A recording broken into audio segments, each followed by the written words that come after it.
2025 में काउंसलिंग के नियमों में बड़ा बदलाव हो सकता है और जो कट ऑफ का ट्रेंड है वो पूरी तरीके से बदल सकता है। क्यों कह रहा हूं ऐसा? सुप्रीम कोर्ट का एक ऑर्डर है जिसमें बदलाव की बात की गई है पीजी कोर्सेज के लिए, लेकिन आमतौर पे जो भी नियम बनते हैं वो यूजी और पीजी दोनों पर लागू होते हैं। तो इस वीडियो को अंत तक जरूर देखिए क्योंकि यहाँ पर काउंसलिंग से जुड़ी कुछ बेहद जरूरी बातें होने वाली हैं जिससे आपको कहीं ना कहीं अपनी काउंसलिंग को बेहतर बनाने में मदद जरूर मिलेगी। चलिए डिटेल्स देख लेते हैं। सबसे पहले आप इस बात को ध्यान में रखेंगे कि स्कोर हर साल बदलता है। स्कोर को बहुत ज्यादा वैल्यू नहीं दीजिएगा। ऑल इंडिया रैंक मैटर करती है, लेकिन हर एक साल एक नया ट्रेंड होता है जो उस समय की सिचुएशन पर निर्भर करता है। ऑल इंडिया रैंक और उपलब्ध सीटों के अलावा काउंसलिंग के नियमों का भी बहुत बड़ा इंपैक्ट जो है वो हमें कट ऑफ पे देखने को मिलता है। और पिछले कुछ सालों से हम अगर ध्यान दें तो हर साल जो नियम हैं वो लगातार बदल रहे हैं। चलिए इसका प्रमाण भी दिखाता हूं आपको। ये कुछ डिटेल्स आप यहां स्क्रीन पे देख सकते हैं। ये बेसिकली ऑल इंडिया कोटे की क्लोजिंग रैंक है। यहां पे अगर आप डेटा देखें 2019 से 20 के बाद कुछ बदलाव दिखाई दिया था। 2020 में पहली बार ईडब्ल्यूएस और ओबीसी का जो रिजर्वेशन है उसको समान रूप से सभी कॉलेजेस में ऑल इंडिया कोटे में लागू किया गया। तो यहां जो डिफरेंसेस है वो आपको देखने को मिल सकता है। 2021 में एक बहुत बड़ा बदलाव हुआ। पहले ऑल इंडिया कोटे में सिर्फ 2 राउंड की काउंसलिंग होती थी, उसके बाद जो सीटें बच जाती थी उन्हें संबंधित राज्यों को भेज दिया जाता था। 21 में नियम बदल गए। यह कहा गया कि ऑल इंडिया कोटे में जो सीटें आ गई हैं उनकी अलॉटमेंट ऑल इंडिया कोटे से ही होगी, चाहे राउंड जितने चाहे उतने कराने पड़े। तो कम से कम 5 राउंड की काउंसलिंग यहां से शुरू हो गई। जो कट ऑफ में ड्रॉप है आप देख सकते हैं। इसके बाद इसी तरीके से जो अलग अलग साल हैं इसमें कुछ न कुछ नियम बदलते रहे हैं। प्राइवेट के लिए बात की जाए तो पहले कॉलेज मॉपअप राउंड हुआ करता था, इसे खत्म कर दिया गया। पहले जो एनआरआई की सीट्स होती थी वो वैकेंट होकर कॉलेज के पास पहुंचती थी। फिर यह नियम आ गया कि राउंड 3 में जो एनआरआई की सीट है उन्हें कन्वर्ट करके मेरिट पे दे दिया जाएगा। तो कई सारे ऐसे काउंसलिंग के नियम हैं जो बहुत ज्यादा असर कट ऑफ पर डालते हैं। तो आपके कट ऑफ में स्कोर का कोई भी रोल नहीं होता, क्योंकि एग्जाम होता है और उसके बाद हमारे पास एक्सपेक्टेड स्कोर होता है। तो हम बातें एक्सपेक्टेड स्कोर पर करते हैं। सही बताऊं तो गवर्नमेंट सीट्स के लिए आपका जो ऑल इंडिया रैंक है वो मैटर करता है। 90% ऑल इंडिया रैंक मैटर करेगा। हर साल चूंकि नई सीटें ऐड हो रही हैं तो जो कट ऑफ है वो हर साल लोअर साइड में जाएगी। लेकिन बात प्राइवेट कॉलेजेस की हो तो वहां पे आप जो फैक्टर्स हैं उसे देख सकते हैं। प्राइवेट कॉलेजेस में ऑल इंडिया रैंक भी मैटर करता है, कॉलेज का टोटल बजट भी मैटर करता है, टोटल नंबर ऑफ सीट्स कितनी हैं यह भी इंपॉर्टेंट है। और एक चीज जो प्राइवेट कॉलेजेस में सबसे ज्यादा इंपॉर्टेंट होती है वो आप चौथा पॉइंट यहां पे देख सकते हैं कि उस साल प्राइवेट के लिए मार्केट डिमांड कितनी है, पब्लिक सेंटिमेंट्स कैसे हैं। चलिए इसका भी एग्जांपल देके मैं आपको एक बार समझा देता हूं। 2024 के एग्जांपल से समझते हैं क्या हुआ था। 2024 में जो स्कोर है वो बहुत हायर साइड में थी, यानी कि रैंक खराब बने थे। हर साल स्कोर बदलता रहता है, लेकिन जैसा मैंने अभी बताया था कि गवर्नमेंट में सीटें हर साल बढ़ जाती हैं। ऐसे में जो ऑल इंडिया क्लोजिंग रैंक है वो हमेशा नीचे की तरफ आती है। लेकिन जब हम प्राइवेट कॉलेजेस की बात करते हैं तो ऐसा बिल्कुल भी नहीं होता। यहां स्क्रीन पर मैं आपको डीम्ड कॉलेजेस की 5 साल की कट ऑफ का कंपैरिजन दिखा रहा हूं। ध्यान से देखेंगे, आप कोई भी कॉलेज उठा लीजिए तो यहां पे आप एक डिफरेंस जरूर देखेंगे। 2023 में अगर ये 12 लाख पे क्लोज हुआ था तो 24 में ये 8,74,000 पे क्लोज हुआ है। हमदर्द की बात कर लें तो 2023 में 59 पे क्लोज हुआ था तो 24 में ये 54 पे क्लोज हुआ है। केएमसी कस्तूरबा की बात कर लें तो 2023 में अगर ये 51,200 पे क्लोज हुआ था तो 2024 में ये 40,258 पे क्लोज हुआ है। जबकि गवर्नमेंट में क्या हो रहा है कि ऑल इंडिया कोटे रैंक की जो कट ऑफ है वो लोअर साइड में जा रही है, लेकिन प्राइवेट में ऐसा नहीं है। क्यों नहीं है? क्योंकि जो डिमांड है वो ज्यादा है। जो कुछ भी हुआ 2024 में आप सबको अच्छे से याद होगा। इसकी वजह से लोगों का बहुत ज्यादा ट्रस्ट टूटा था, लोग पैनिक सिचुएशन में थे, वो किसी भी तरीके से सीट लेना चाहते थे। और ऐसा सिर्फ डीम्ड में नहीं हुआ था, प्राइवेट कॉलेजेस में भी हमें यही सिनेरियो देखने को मिला था। यहां उत्तर प्रदेश का भी मैं आपको 5 साल का डेटा दिखा रहा हूं। यहां पे भी आप किसी भी कॉलेजेस को देख लें, शारदा नोएडा को देख लीजिए, 2023 में 1,10,000 पे क्लोज हुआ था तो 24 में ये 82,000 पर क्लोज हुआ है। वैसे ही आप किसी भी कॉलेज को देख सकते हैं कि समय के साथ आप नोएडा इंटरनेशनल देख सकते हैं, 1,94,000 पे क्लोज हुआ है 24 में, जबकि 23 में ये 2,94,000 पे क्लोज हुआ था। तो मेरे कहने का मतलब यह है कि प्राइवेट कॉलेजेस में जो मार्केट डिमांड है, जो पब्लिक सेंटिमेंट है, ये बहुत ज्यादा मैटर करती है। तो 2025 की अगर हम बात करें तो हमें यह पता है कि गवर्नमेंट में कट ऑफ लो जा रही है, ऑल इंडिया रैंक के मामले में भी और नीट के स्कोर के मामले में भी। लेकिन प्राइवेट कॉलेजेस में स्कोर क्या होगा, इसको सेम टू सेम हम गवर्नमेंट कॉलेजेस के डिफरेंस से कंपेयर नहीं कर सकते हैं। 2024 में जब रैंक खराब हुई थी तो बच्चे बहुत ज्यादा निराश थे, पेरेंट्स परेशान थे। वहीं 2025 में जब क्वेश्चन पेपर अचानक से बहुत ज्यादा टफ आया है तो एक बार फिर से बहुत ज्यादा पैनिक का माहौल है। जो कैंडिडेट्स हैं वो भी निराश हैं, थक चुके हैं। जो पेरेंट्स हैं वो भी कहीं ना कहीं बहुत ज्यादा परेशानी में हैं। 2024 की तुलना में इस बार छात्रों की संख्या भी घटी है, जिसका एक बड़ा कारण यह हो सकता है कि बहुत सारे कैंडिडेट परेशान होकर इस फील्ड से ही बाहर चले गए, तैयारी से ही बाहर चले गए, या फिर उन्होंने अदर कोर्सेज में एडमिशन ले लिए। जी हां, दूसरे कई सारे कोर्सेज ऐसे थे जहां पे कट ऑफ जो है वो बहुत ज्यादा हायर चली गई। तो ऐसा भी होता है प्राइवेट कॉलेजेस में, एक स्टेट में अगर फीस में बदलाव आता है तो उसका इंपैक्ट दूसरे कई सारे स्टेट पर भी पड़ता है। फॉर एग्जांपल, अगर 2025 में उत्तर प्रदेश की ट्यूशन फीस बढ़ जाती है तो इसकी वजह से बिहार की कट ऑफ बढ़ सकती है, इसकी वजह से हरियाणा की कट ऑफ भी हायर साइड में देखने को मिल सकती है। अगर केरल की फीस बढ़ जाती है तो इससे कर्नाटक का जो कट ऑफ है वो भी हायर साइड में देखने को मिल सकता है, छत्तीसगढ़ का भी कट ऑफ हायर साइड में देखने को मिल सकता है। तो कई सारे वेरिएबल फैक्टर्स होते हैं जो प्राइवेट कॉलेजेस की कट ऑफ पर इंपैक्ट डालते हैं। आइए अब आपको 2025 में होने वाले संभावित काउंसलिंग के नियमों में बदलाव के बारे में बताता हूं। 29 अप्रैल 2025 को सुप्रीम कोर्ट का एक ऑर्डर आया। जो ऑर्डर था वो नीट पीजी के मामले में था, लेकिन जैसा मैंने आपको बताया था कि जो भी ऑर्डर्स होते हैं वो यूजी पीजी दोनों पे लागू होते हैं। तो इस ऑर्डर में कुछ सुधार की बातें की गई थी जिसे काउंसलिंग अथॉरिटीज को अपनाना है। तो एक एक करके सबसे पहले इन पॉइंट्स को देख लेते हैं। हालांकि अभी इनके लागू होने की संभावना है, इसमें से कुछ हिस्सा पीजी काउंसलिंग में 2024 में भी ऑलरेडी लागू हो चुका है, लेकिन जब 2024 में पीजी की काउंसलिंग चल रही थी उससे काफी पहले यूजी की काउंसलिंग ऑलरेडी शुरू हो चुकी थी। तो ऐसे में वहां पे ये बदलाव हमें देखने को नहीं मिले थे। इस बार संभावना है कि यूजी में भी ये बदलाव हमें देखने को मिल सकते हैं, नहीं भी मिल सकते हैं। लेकिन जानना क्यों जरूरी है कि अगर इस तरीके का कोई भी बदलाव 2025 में होने वाला है तब काउंसलिंग की तैयारी करने के लिए आपको बहुत कम समय मिलेगा। इसलिए मैंने इस जानकारी को आपके साथ साझा करना जरूरी समझा है। क्यों कह रहा हूं ऐसा, एक एक करके इस सुधार को देखते हैं। सबसे पहला पॉइंट यह कहा गया है सुप्रीम कोर्ट के द्वारा, implement a nationally synchronised counselling calendar to align all India quota state round and prevent seat blocking across system. जो हमारे यहाँ पे नियम है कि ऑल इंडिया कोटे की काउंसलिंग होती है, फिर स्टेट की होती है। कई बार ऐसी सिचुएशन होती है कि कैंडिडेट के पास ऑल इंडिया कोटे में भी सीट होती है और स्टेट में भी सीट होती है। ऐसे में किसी कैंडिडेट के पास दो दो सीट है और जो उसके बाद के रैंक वाले कैंडिडेट हैं उनको एक सीट भी सिक्योर नहीं हो पाती। तो यहाँ पे सुप्रीम कोर्ट ने यह कहा है कि एक ऐसा सिस्टम लेके आइए कि दोनों ही काउंसलिंग को सिंक्रोनाइज किया जा सके, यानी कि पहले एक राउंड कंप्लीट हो और उसके बाद दूसरा राउंड कराया जाए। तो ये नियम पहले से भी है, लेकिन इसका सख्ती से पालन नहीं होता है। कई सारे स्टेट में जो राउंड्स हैं वो ऑल इंडिया कोटे के पैरेलल या कभी कभी पहले भी करा दिए जाते हैं। अगला पॉइंट क्या है, mandate pre counselling fees disclosure by all private deemed universities detailing tuition, hostel, caution deposit and miscellaneous charges. आप सब जानते हैं प्राइवेट कॉलेजेस में कई सारे ऐसे संस्थान हैं जो अपनी फीस को लेकर क्लियर नहीं होते हैं, उनकी वेबसाइट पे क्लियर इंफॉर्मेशन नहीं होती है और कई बार कैंडिडेट कम फीस सोचकर वहां एडमिशन ले लेते हैं और बहुत सारे अदर चार्जेस, हिडन चार्जेस उन्हें देने पड़ते हैं। तो यहाँ पे यह बात बताई गई है कि काउंसलिंग से पहले ही कॉलेज को ये सारे डिटेल्स उपलब्ध करा देने हैं। अगला पॉइंट है, establish a centralised fee regulation framework under the national medical commission. तो जो फीस लगातार बढ़ती जा रही है प्राइवेट कॉलेजेस को, इनको किस तरीके से रेगुलराइज किया जाए, इसके लिए भी एक फ्रेमवर्क बनाने की जरूरत है। और अब देखिए एक बहुत ज्यादा इंपॉर्टेंट पॉइंट है, यहां पे लिखा हुआ है कि permit upgrade windows post round 2 for admitted candidates to shift to better seats without reopening. इस शब्द पे ध्यान दीजिएगा, काउंसलिंग न्यू एंट्रेंट्स।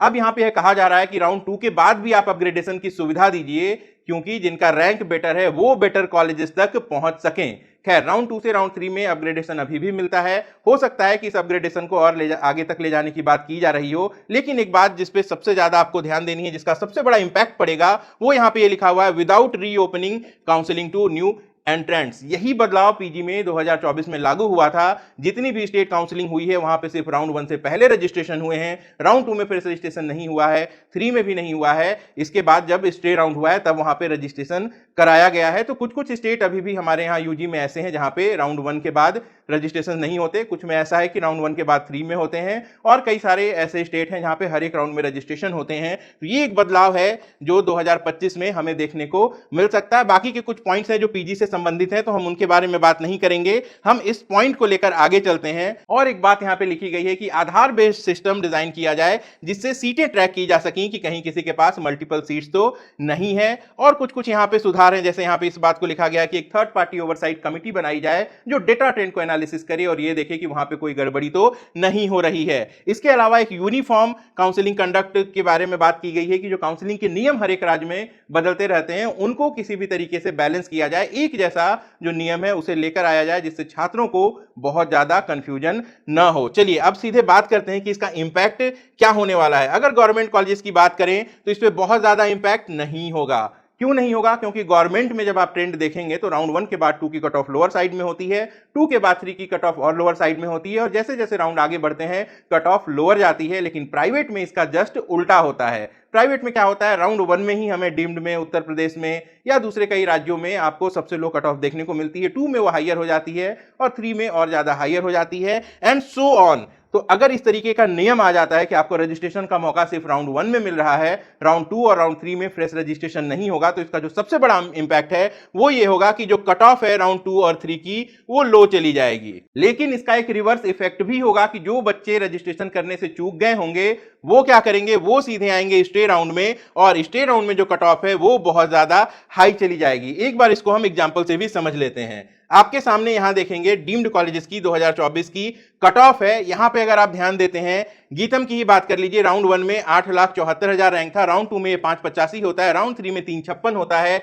लेकिन राउंड 4 में ये 32,355 हो जाता है। अगर नया नियम यहां पे लागू होता है तो राउंड 1 में जो भी कट ऑफ होगी उसके बाद राउंड 2 में कट ऑफ और लोअर होगी, 2 के बाद 3 में और लोअर होगी, लेकिन 4 में जिस तरीके से हाई कट ऑफ थी ये और ज्यादा हाइयर साइड में देखने को मिलेगी, क्योंकि बहुत सारे कैंडिडेट ऐसे होंगे जो समय पे डिसीजन नहीं ले पाएंगे और बाद में जब वो काउंसलिंग में एंट्री लेंगे स्टे राउंड में, तो वहां पे जो कट ऑफ है उसको वो काफी हाइयर साइड में पुश कर देंगे। और क्या इंपैक्ट होगा, ऐसे कैंडिडेट जो मल्टीपल स्टेट की काउंसलिंग करते हैं उनके लिए काउंसलिंग को बैलेंस कर पाना बहुत मुश्किल होगा, क्योंकि कई सारे राज्यों में सिक्योरिटी डिपॉजिट लगती है और उनको राउंड 1 में ही सब जगह रजिस्ट्रेशन करना होगा। इसके बाद एक साथ 2 जगह पे अलॉटमेंट आ जाती है तो सिक्योरिटी डिपॉजिट का लॉस उन्हें उठाना पड़ सकता है। तो जो बैलेंसिंग है उसमें कहीं ना कहीं दिक्कत आने वाली है। टफ डिसीजन मेकिंग की जरूरत होगी, क्योंकि आपको जो कुछ भी करना होगा वो स्टेट काउंसलिंग के राउंड 1 के शुरू होने से पहले करना होगा। अब हर एक स्टेट के जो रजिस्ट्रेशंस हैं वो अलग अलग समय पे निकलते हैं, कुछ तो एग्जाम से भी पहले निकल जाते हैं, कुछ रिजल्ट से पहले निकल जाते हैं। ऐसे में बहुत अलर्ट होके आपको काउंसलिंग में अप्लाई करना होगा, और चूंकि आपको राउंड 1 में ही सभी जगह अप्लाई कर देना है, ऐसे में आपको ढेर सारी सिक्योरिटी डिपॉजिट लगेगी। उत्तर प्रदेश, बिहार, झारखंड डीम्ड में 2-2 लाख रुपए लगते हैं, राजस्थान में 5 लाख रुपए रखते हैं, उत्तराखंड, हिमाचल प्रदेश, हरियाणा में 1-1 लाख रुपए की सिक्योरिटी डिपॉजिट है। तो इस तरीके से अगर आप 6-7 स्टेट की काउंसलिंग कर रहे हैं तो एक भारी भरकम रकम आपको सिक्योरिटी डिपॉजिट के लिए तैयार रखनी होगी। ऐसे छात्र जिनको सरकारी सीट के लिए काउंसलिंग करनी है उनके पास सीमित विकल्प होते हैं। वो या तो ऑल इंडिया कोटे की काउंसलिंग करते हैं एमसीसी के माध्यम से, या फिर वो सेकेंड अपने होम स्टेट की काउंसलिंग करते हैं। इसके अलावा उनके पास कोई भी तीसरा रास्ता नहीं होता। लेकिन अगर आप प्राइवेट कॉलेजेस की सोच रहे हैं तो आपको करनी पड़ती है मल्टीपल स्टेट की काउंसलिंग। जितने भी ओपन स्टेट्स हैं जो आपके स्कोर और बजट के हिसाब से आपके कंफर्ट जोन में है, उनके लिए आपको अलग अलग स्टेट काउंसलिंग में पार्टिसिपेट करना पड़ता है। और चूंकि काउंसलिंग के नियम बहुत अलग अलग हैं, बहुत ध्यान देना होता है, तो ऐसे में जरूरत होती है एक प्रॉपर रिसर्च की और बहुत अच्छी इंफॉर्मेशन की। इंफॉर्मेशन के लिए हम लोग लगातार वीडियोस लेकर आते रहते हैं, एक्सपेक्टेड कट ऑफ की भी आपको जानकारी देते रहते हैं।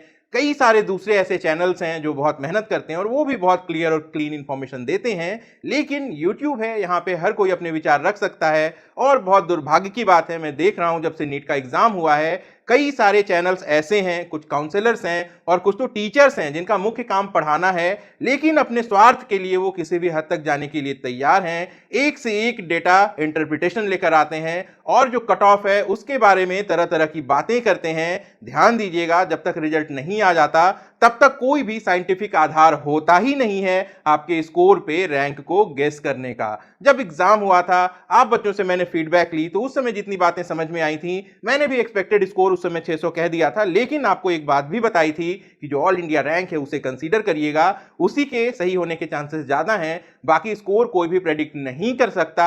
100 लोग अपनी अपनी प्रेडिक्शन देंगे तो उनमें से कोई एक सही होगा। इसके बाद मैंने कोई भी इस तरीके का वीडियो नहीं बनाया, लेकिन मैं कई सारे बड़े बड़े कोचिंग वालों को देख रहा था, 3-4 बार उनकी एक्सपेक्टेड कट ऑफ बदल चुकी है।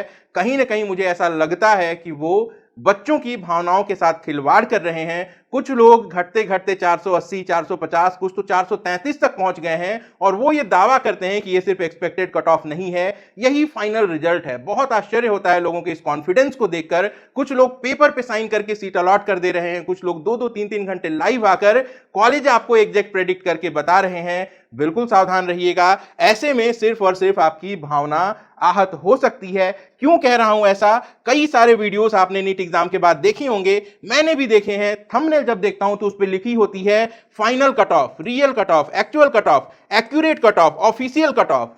कैसे? अभी नीट का रिजल्ट भी नहीं आया है और आप इस तरीके के शब्द यूज कर रहे हैं। क्यों? क्योंकि आपको आपकी हाइपोथेटिकल एनालिसिस देनी है। छात्र परेशान हैं, पिछले साल उनका रैंक खराब हुआ, इस बार उनका स्कोर खराब आ रहा है, परिजन परेशान है, डिप्रेशन है बहुत ज्यादा। ऐसे में अगर कोई अलग अलग लॉजिक देकर यह समझाने की कोशिश करता है कि कट ऑफ बहुत ज्यादा नीचे चली जाएगी, तो कहीं ना कहीं बच्चों को उम्मीद जगती है, उनको राहत मिलती है।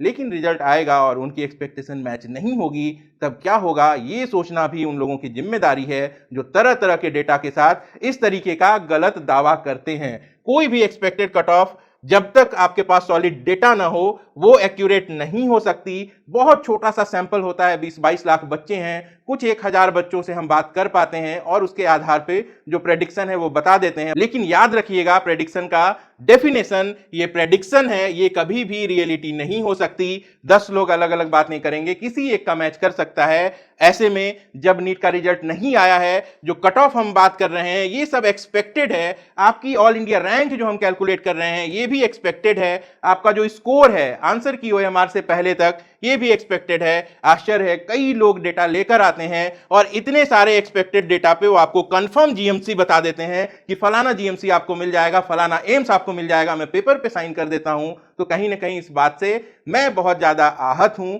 और ऐसे सभी लोगों से मेरा निवेदन है कि जो तथ्य हो उस पर ही वो वीडियोस बनाएं, बच्चों के और परिजनों के भावनाओं के साथ खिलवाड़ न करें, क्योंकि इससे आपको आगे चल के परेशानी हो सकती है। आखिर क्यों करते हैं लोग ऐसा? बस अपने स्वार्थ के लिए। आज YouTube पे जो कोई भी है, जो भी वीडियोस बना रहा है, जो भी डेटा लेकर आ रहा है, वो कहीं ना कहीं अपने फायदे के लिए यहाँ पे आता है, चाहे मैं हूं या कोई भी और हो। लेकिन इस फायदे के पीछे अगर हम अपने स्वार्थ को महत्ता दे दें तो निश्चित रूप से ये हमारी अपने काम के साथ बेईमानी होगी। कुछ एथिक्स हैं जो हमें फॉलो करने पड़ते हैं। अपनी अगर मैं बात करूं तो सबसे पहला उद्देश्य हम लोगों का YouTube पे आने का यही था कि जो काउंसलिंग की प्रक्रिया है इसे आम लोगों तक पहुंचाया जाए, इसकी बारीकियां बताई जाएं और इसके बाद डेटा के बेसिस पे वो चीजें जो हो सकती हैं उनके बारे में बताया जाए। कुछ बदलाव होने वाले हैं तो उनका क्या इंपैक्ट पड़ेगा, इसके लिए समय से पहले सतर्क करना मैं अपनी जिम्मेदारी समझता हूं। लेकिन जो चीज हुई नहीं है उसके बारे में इस तरीके से कंफर्म कह के और लोगों से पैसे ले लेना, ये भी मैं देख रहा हूं कई सारे टीचर्स काउंसलिंग में उतर गए, वो बच्चों को बता रहे हैं कि मेरा एकदम गोल्डन वाला पैकेज ले लो, 450 पे जीएमसी मिल जाएगी। ये कैसे संभव है? अगर आपके पास ऑल इंडिया रैंक होगा तब आप ऑलरेडी काउंसलिंग में अप्लाई करेंगे, आपको सीट मिल जाएगी। किसी को पैसे देने से आपको सीट कैसे मिल सकती है? वो भी उनके चार्जेस जो हैं वो नॉन रिफंडेबल हैं। क्या चल रहा है? 5,000, 10,000, 20,000 रुपए लोग लेते हैं। अगर आपकी ऑल इंडिया कोटे की रैंक 10,000 है, वो क्या करेंगे? ऑल इंडिया कोटे की जो लिस्ट है जो बहुत सारे लोग प्रोवाइड करते हैं, मैं कट ऑफ की list college wise, category wise, merit wise provide कर देता हूं। अगर किसी का रैंक 10,000 है तो वहां पे उसके लिए 8,000 से लेके 12,000 ऑल इंडिया रैंक तक के कॉलेजेस की एक लिस्ट बना के कैंडिडेट को दे दी जाती है। जबकि हकीकत यह है कि हर एक कैंडिडेट, चाहे वो गवर्नमेंट के लिए काउंसलिंग कर रहा हो या प्राइवेट के लिए, उसका स्कोर अलग होता है, रैंक अलग होता है, उसकी प्रायोरिटीज अलग हो सकती हैं। ऐसे में कॉमन लिस्ट किस तरीके से काम कर सकती है? कई सारे ऐसे भी लोग हैं जो बेहतर जानकारी रखते हैं काउंसलिंग की, वो भी सर्विसेज दे रहे हैं। अगर वो उसके बदले में सुविधाएं देते हैं तो ये अच्छी बात है। लेकिन कई सारे लोग ऐसे हैं जिन पे मुझे बहुत ज्यादा डाउट होता है, क्योंकि 3-3 घंटे सुबह शाम आके लाइव करेंगे तो उन बच्चों से बात कब करेंगे जिनके बारे में आप दावा करते हैं कि आप हजारों लाखों बच्चों की काउंसलिंग करते हैं। हमारे चार्जेस हायर हैं, आप सब कैंडिडेट बहुत बार मुझसे कहते भी हैं, मुझे भी बहुत अफसोस होता है, क्योंकि यहां तक की जर्नी में अगर हम लोग पहुंचे हैं तो इसका सबसे बड़ा योगदान आप लोगों का है। आप लोगों ने ही मुझे यहां तक पहुंचाया है। जब भी वक्त मिलता है बहुत बातें करता हूं बच्चों से, पेरेंट्स से, अच्छा लगता है। लेकिन फीस कम कैसे करें इसका एक प्रैक्टिकल अप्रोच मैं आपको बता रहा हूं। फॉर एग्जाम्पल मैं मान लेता हूं हमने अपने चार्जेस बहुत कम कर दिए, 5,000 रुपए हमारे चार्जेस हैं। अब ऐसे में हमारे पास मान लेता हूं 10,000 कैंडिडेट्स जुड़ जाते हैं जिनको हमें काउंसलिंग सर्विसेज प्रोवाइड करनी है। अब क्या होगा? चलिए, इनसे मुझे बातें करनी होंगी। कितनी बार? सबसे पहले उनके स्कोर को समझूंगा, उनकी जरूरत को समझूंगा, एक प्लान बनेगा, फिर जब जब एक एक राउंड की काउंसलिंग होगी मुझे उनसे बातें करनी होंगी। एक बार में अगर 10 मिनट भी मैं बात करता हूं, कम से कम 6 बार भी मुझे बात करनी पड़ती है, तो 60 मिनट मिनिमम मुझे एक कैंडिडेट को देना है। अब चलिए मान लेता हूं, लाख नहीं, 10,000 भी नहीं, मेरे पास सिर्फ 5,000 कैंडिडेट्स हैं। चलिए इसको भी कम कर देता हूं, मेरे पास सिर्फ 2,000 कैंडिडेट्स हैं। इन 2,000 कैंडिडेट से एक सेशन में मैं अगर मान लेता हूं कि एक एक घंटे बात कर रहा हूं, ऐसे में ये टोटल होता है 2000 आवर्स। एक बार इसको 24 से डिवाइड करिए, ये निकल के आएगा 83 डेज। अगर मैं 24 घंटे बात करता रहूं, वीडियोस ना बनाऊं, कुछ भी ना करूं, 24 घंटे सिर्फ और सिर्फ बच्चों से बात करूं, पेरेंट्स से बात करूं, ऐसे में मुझे टोटल 2000 बच्चों से बात करने में 83 डेज लगेंगे। काउंसलिंग खत्म हो जाएगी तब तक। तो ये चीजें प्रैक्टिकल नहीं है, इसीलिए हमारी कोशिश ये है कि ऑल इंडिया कोटे के लिए, स्टेट कोटे के लिए कट ऑफ की सारी list free of cost available है हमारे टेलीग्राम पे, हर साल देता हूं। और जब चॉइस फिलिंग होती है तो जो चॉइस लिस्ट है वो भी फ्री ऑफ कॉस्ट देता हूं। ऑल इंडिया कोटे में चाहे 400 कॉलेज हो, 500 कॉलेज हो, सबका टॉप टू बॉटम सीक्वेंस बनता है, और स्टेट कोटे में जितने भी कॉलेजेस हैं उनका भी टॉप टू बॉटम सीक्वेंस बना के हम इनको दे देते हैं। प्राइवेट वाले कैंडिडेट से चार्ज लेते हैं क्योंकि वहां पे 80 लाख, 1 करोड़, 2 करोड़ रुपए तक के चार्जेस वो कॉलेजेस को पे करते हैं। मल्टीपल स्टेट की काउंसलिंग है, मल्टीपल रिस्क है, वहां पे सिक्योरिटी डिपॉजिट दांव पे होती है, प्लानिंग की जरूरत होती है, कई बार कॉलेज विजिट करना पड़ता है, फ्लाइट से जाना होता है, तो कई सारे उसमें एक्सपेंसेस हैं। और ऐसे लोग जो इतना बड़ा अमाउंट इन्वेस्ट कर रहे हैं, उनके लिए ये जान लेना जरूरी है कि उनके 5.5 साल का वक्त कहीं इन्वेस्ट हो रहा है, और साथ ही इन्वेस्ट हो रही है भारी भरकम रकम। तो वैसे में कंसल्टेंसी चार्जेस जो हैं वो जेन्युइन है, यकीन मानिए। ऑफिस में जो पेरेंट्स आते हैं, एक एक पेरेंट के साथ 2-2, 3-3 घंटे की मीटिंग होती है, फोन पर घंटों बात होती है। जैसा मैंने बताया, हर एक कैंडिडेट का बजट अलग है, स्कोर अलग है, रिक्वायरमेंट अलग है। ऐसे में 24 ही घंटे हैं, एक एक राउंड की काउंसलिंग में 10 दिन, 12 दिन, और बाद में इससे भी कम समय मिलता है। ऐसे में जो लोग ये दावा करते हैं कि वो आपसे नॉन रिफंडेबल 5,000, 10,000 रुपए लेके आपकी काउंसलिंग करा देंगे, और वो 1,000, 10,000 लोगों की काउंसलिंग करते हैं, वो कहीं ना कहीं आपको धोखा दे रहे हैं। निश्चित रूप से काउंसलर का अनुभव आपके काम आ सकता है। अगर जरूरत हो तो सही काउंसलर को समझें, खोजें और उससे अपनी मदद लें। इस तरीके के लोग जो झूठे दावे करते हैं, जब सारी चीजें एक्सपेक्टेड हैं और आपको कंफर्म कॉलेज बता देते हैं, इनसे आपको बच के रहने की जरूरत है। कई सारे लोग ऐसे हैं जो स्पष्ट रूप से दावा कर रहे हैं कि सरकारी कॉलेजेस में अगर 150 नंबर कट ऑफ नीचे जा रही है तो प्राइवेट में भी ऐसा होगा, लेकिन मैं इस बात से सहमत नहीं हूं। एक डेटा मेरे पास भी है जिसे आप देख लीजिए, और इसके बाद वीडियो में अपने कमेंट इस डेटा को लेके जरूर रखिएगा। मैं आपको कुछ बहुत ही यूनिक डेटा दिखा रहा हूं। यहां पे आप देखिए, यहां पे मैंने रेंज ले रखा है स्कोर का, ये अलग अलग रेंज है, 50 मार्क्स का यहां पे मैंने गैप रखा है, और हर एक साल में इस गैप में टोटल कितने कैंडिडेट थे वो मैंने यहां पे नोट डाउन किया है। तो 2024 एक बहुत ज्यादा एक्सेप्शनल साल था, उसको अगर हम छोड़ देते हैं तो इन तीनों साल में आपको एक एक ट्रेंड दिखाई देगा कि जिस तरीके से कैंडिडेट बढ़े हैं, उस हिसाब से जो नंबर ऑफ कैंडिडेट हैं उनकी संख्या बढ़ती गई है। और जैसे जैसे हम हाई स्कोर से लो स्कोर की तरफ जाते हैं, ये जो डेंसिटी है कैंडिडेट्स की, ये बढ़ती गई है। अब 2025 में क्या बदला है? 2025 में क्वेश्चन पेपर बहुत ज्यादा टफ आ गया था। ऐसे में एक बात याद रखिएगा, ये जो ऊपर के नंबर्स हैं ना हर एक साल के, इसके कंपैरिजन में 2025 में निश्चित रूप से कैंडिडेट कम हो जाएंगे। 650 पे बहुत कम स्टूडेंट होंगे, इसके कंपैरिजन में भी, इसके कंपैरिजन में भी 600, 650 पे भी ऐसा होगा, उसके नीचे भी ऐसा होगा। लेकिन एक बात हमें जो ध्यान में रखनी है कि 2025 में लगभग उतने ही कैंडिडेट्स हैं जितने 2023 में थे। यानी कि अगर यहां पे 22 लाख बच्चे एग्जाम दे रहे हैं तो इनमें से 11.5 लाख कैंडिडेट जो हैं ये क्वालिफाई होंगे। मान लेते हैं कि क्वालिफाइंग कट ऑफ बहुत नीचे 100 पे चला गया, मान लेते हैं टॉपर हमारा 680 पर है। ऐसे में ये जो 580 मार्क्स है, इसके बीच में total 11.5 lakh all India rank का डिस्ट्रीब्यूशन है। तो क्वेश्चन टफ आने से क्या हो रहा है, जो बच्चे इस रेंज में थे, जो बच्चे ऊपर के तरफ थे, इनकी बस शिफ्टिंग हो रही है, ये नीचे आ रहे हैं, ये कंपटीशन से बाहर नहीं जा रहे हैं। क्या होगा, जो नीचे के रेंजेस हैं, यहां पे जो डेंसिटी है ये आपको 2023 से भी ज्यादा देखने को मिल सकती है, क्योंकि जो नंबर ऑफ कैंडिडेट हैं वो ज्यादा हैं। ऐसा कैंडिडेट जो 720 मार्क्स की तैयारी करता है उसके लिए क्वेश्चन टफ आ गया तो बहुत ज्यादा नुकसान होता है। लेकिन ऐसे कैंडिडेट जो मिड रेंज के हैं, जो 400-500 की ही तैयारी कर रहे थे, 720 तक उनको नहीं जाना था, उन पे 150 नंबर वाला इंपैक्ट नहीं आ सकता। मेरी जानकारी में कई सारे ऐसे कैंडिडेट्स भी हैं जिनका स्कोर 2024 से बेटर आ रहा है, क्योंकि वो मीडियम रेंज में थे। इसको दूसरे तरीके से भी आप और बेहतर समझ सकते हैं। यहां मैं आपको एक डेटा दिखा रहा हूं, ये नंबर ऑफ कैंडिडेट पर स्कोर है। सेम स्कोर पे आपको पता है कई सारे कैंडिडेट होते हैं, तो यहां पे फिर से मैं आपको वही डेटा दिखा रहा हूं। 650 प्लस से ऊपर सेम स्कोर पे एवरेज है ये। 391 कैंडिडेट थे, 23 में 104 थे, 22 में 67 थे, 21 में 59 थे और इधर 57 थे। तो फिर से यहाँ 2024 को अगर हम छोड़ देते हैं तो एक ट्रेंड हमें यहाँ देखने को मिलता है। जैसे जैसे नीचे की ओर हम जाते हैं तो एक एक स्कोर पे जो एवरेज कैंडिडेट्स हैं उनकी संख्या बढ़ जाती है। तो जैसा मैंने भी आपको बताया कि इधर जो डेंसिटी थी ये क्या हो रही है, ये नीचे की तरफ शिफ्ट हो रही है। नीचे वाले बच्चे जो हैं ये थोड़ा थोड़ा शिफ्ट होंगे। ऐसे में एक जोन यहाँ पे ऐसा क्रिएट होगा जहां पे नंबर ऑफ कैंडिडेट पर स्कोर बहुत ज्यादा होंगे। अगर ऑल इंडिया कोटे की भी हम बात करें तो 26,000 से लेकर 26,500 ऑल इंडिया रैंक है, सारा खेल वहीं तक है। 26,500 रैंक जहां पे आ गई वो आपकी कट ऑफ होगी। अब ये कट ऑफ चाहे 550 हो, 500 हो, 450 हो जाए तो और ज्यादा खुशी की बात होगी। लेकिन इससे प्राइवेट कॉलेजेस के लिए जो कंपटीशन है वो कम नहीं होगा। अगर कोई चीज मैटर करेगी तो वो है मार्केट डिमांड। तो बहुत सारी बातें मैंने आपको बता दी हैं, बहुत ज्यादा आपको अवेयर भी कर दिया है। थोड़ी सी टिप्स आपको और दे देता हूं। अगर प्लान कर रहे हैं प्राइवेट कॉलेजेस के लिए तो आपको इन बातों को ध्यान में रखना है। हालांकि मैं एक सेपरेट वीडियो बना दूंगा काउंसलिंग में किन किन बातों का आपको ध्यान रखना है इस चीज के लिए। ये वीडियो बहुत लंबा हो गया है, तो शॉर्ट में कुछ कुछ चीजें समझ लीजिए।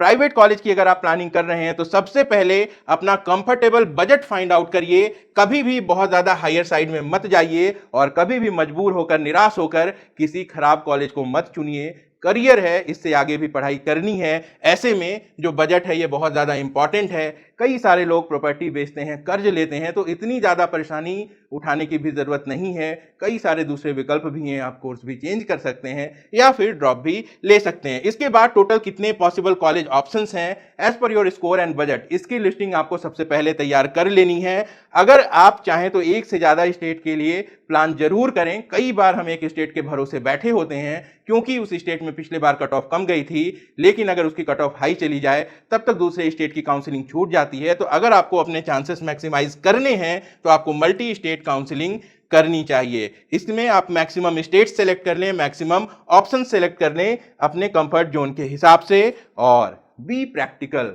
कभी भी बिना काउंसलिंग के सीट अलॉट नहीं हो सकती। मेरिट कोटा हो, मैनेजमेंट कोटा हो या फिर एनआरआई कोटा हो, सारी सीटें काउंसलिंग के माध्यम से अलॉट होती हैं। तो किसी भी तरीके के बहकावे में नहीं आएंगे। काउंसलिंग के बारे में ज्यादा से ज्यादा जानकारी रखेंगे, क्योंकि अगर आपके पास पर्याप्त जानकारी होगी तो कोई भी आपका फायदा नहीं उठा पाएगा। अगर आप कॉलेज या काउंसलिंग के बारे में और विस्तार से जानना चाहते हैं तो आप हमसे संपर्क भी कर सकते हैं। पेड काउंसलिंग लेना चाहें तो भी आप हमसे मिल सकते हैं। हमारा जो टोल फ्री नंबर है वो है 7676610620। कुछ ऑफिसेस हैं हमारे, ये गुड़गांव में हमारा कॉर्पोरेट ऑफिस है, इसकी डिटेल्स आप यहां पे देख सकते हैं। इसके अलावा जमशेदपुर में हेड ऑफिस है, एड्रेस और कॉन्टैक्ट नंबर यहां दिखाई दे रहा है। इसके अलावा लखनऊ में हमारा ऑफिस है, एड्रेस नंबर आप यहां देख सकते हैं। इसके अलावा जयपुर में भी हमारा एक ऑफिस है, इसकी डिटेल्स यहां पर है। और प्रयागराज में भी एक हमारा ऑफिस है जिसकी डिटेल्स यहां आप स्क्रीन पर देख पा रहे हैं। और सभी कैंडिडेट जो काउंसलिंग में रेगुलर अपडेट चाहते हैं, ऑथेंटिक इंफॉर्मेशन चाहते हैं, क्विक अपडेट चाहते हैं, उनको क्या करना है, उनको हमारा टेलीग्राम चैनल